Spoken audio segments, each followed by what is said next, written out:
खबर यूपी के पीलीभीत से है, जहां पीलीभीत में अस्पताल में डॉक्टर की लापरवाही के चलते बच्चे की मौत हो गई। बता दें, पूरनपुर चंदी हॉस्पिटल में प्रसव के लिए एडमिट कराया गया था, लेकिन परिजनों का आरोप है कि शाम 7 बजे महिला का एक बड़ा ऑपरेशन हुआ था और महिला ने एक बच्चे के जन्म दिया था। 3 घंटे के बाद बच्चे को परिजनों को सौंप दिया गया और हालत गंभीर बताकर पीलीभीत बच्चों वाले अस्पताल ले जाने को कहा था और कुछ बातें तब तक बच्चे की मौत हो गई। वहीं परिजनों का आरोप है कि डॉक्टर की लापरवाही के चलते बच्चे की मौत हुई है।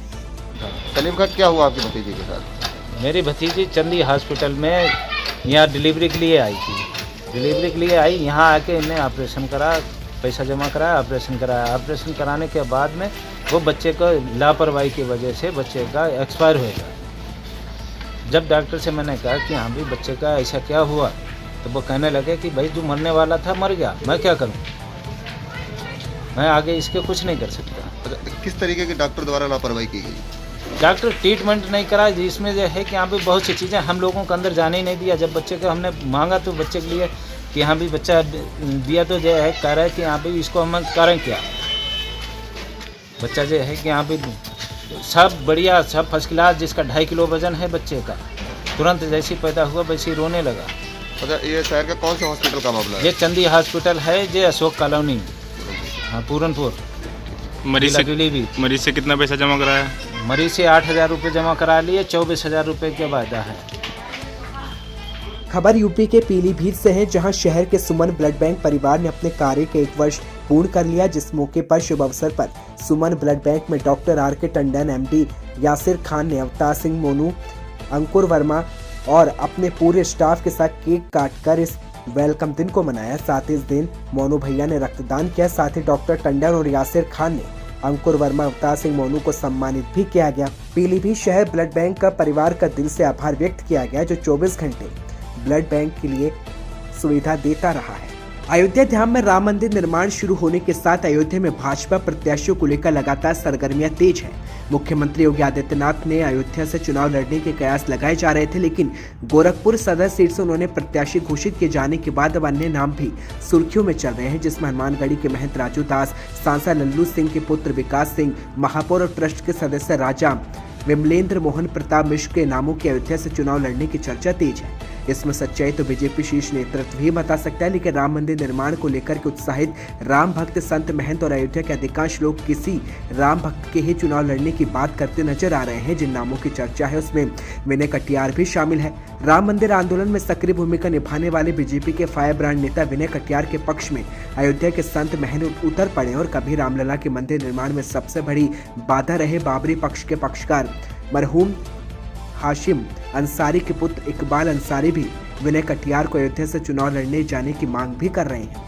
दरअसल आपको बता दें, विनय कटियार के नाम मंदिर आंदोलन में सक्रिय भूमिका निभाई और अयोध्या में वह कई बार सांसद रहे और राम मंदिर के साथ लगातार सक्रिय भूमिका निभाते रहे। राम मंदिर मामले में चल रहे न्यायालय प्रक्रिया में उन्होंने मुजरिम भी बनाया गया था और विवादित ढांचे के विध्वंस में आरोपी थे, जिसका फैसला भी जल्द ही न्यायालय से आया, उन्हें बरी कर दिया गया। तपस्वी छावनी के संत जगत गुरु परमहंस दास ने विनय कटियार को टिकट दिए जाने की वकालत करते हुए कहा कि मैं अपना पक्ष निष्पक्ष रखना चाहता हूं। विनय कटियार ने रामलला के लिए जो किया है वह कोई नहीं कर सकता, लेकिन देखने वाली बात होगी कि अयोध्या से किसे टिकट दिया जाता है। तो वहीं आपको बता दें, विनय कटियार के दूर विरोधी रहे हाशिम अंसारी के पुत्र इकबाल अंसारी भी बीजेपी से अपील कर रहे हैं कि विनय कटियार को टिकट दिया जाए। अयोध्या के विकास के लिए विनय कटियार को टिकट दिए जाने की जरूरत है। इकबाल अंसारी ने कहा कि अयोध्या में विकास चाहिए तो विनय कटियार को अयोध्या से टिकट मिलना चाहिए। अयोध्या से मैं तपस्वी छावनी पीठाधीश्वर जगत गुरु परमहंस आचार्य, मैं एक निष्पक्ष पक्ष रखना चाहता हूं। माननीय श्री विनय कटियार जी ने जो किया है वो दूसरा कोई नहीं कर सकता, इसलिए योगी जी के बाद में अगर कोई चेहरा है तो वो माननीय विनय कटियार जी है। इसलिए अगर विनय कटियार जी को पार्टी यहाँ अयोध्या से टिकट दे तो हम साधु संतों को प्रसन्नता होगी और हम लोग अपेक्षा रखते हैं कि माननीय विनय कटियार जी को अयोध्या से टिकट मिलना चाहिए।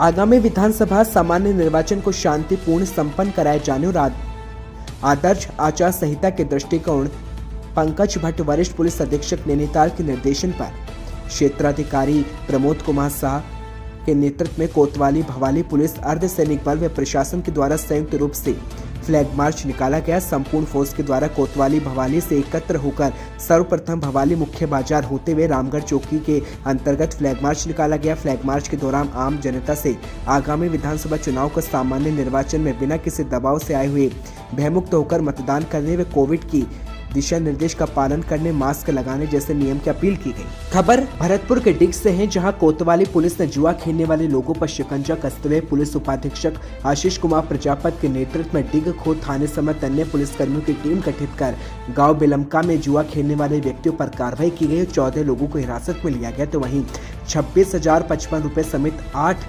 वाहनों को भी जब्त किया गया। पुलिस की माने तो बेलमका गांव के बाहर खेतों में बने कमरे के आगे लाइट के उजाले में चारों तरफ घेरा बनाकर काफी लोग ताश के पत्तों से हाजिर कर दाव लगाकर जुआ खेल रहे थे, जिसके बाद पुलिस ने कार्रवाई की।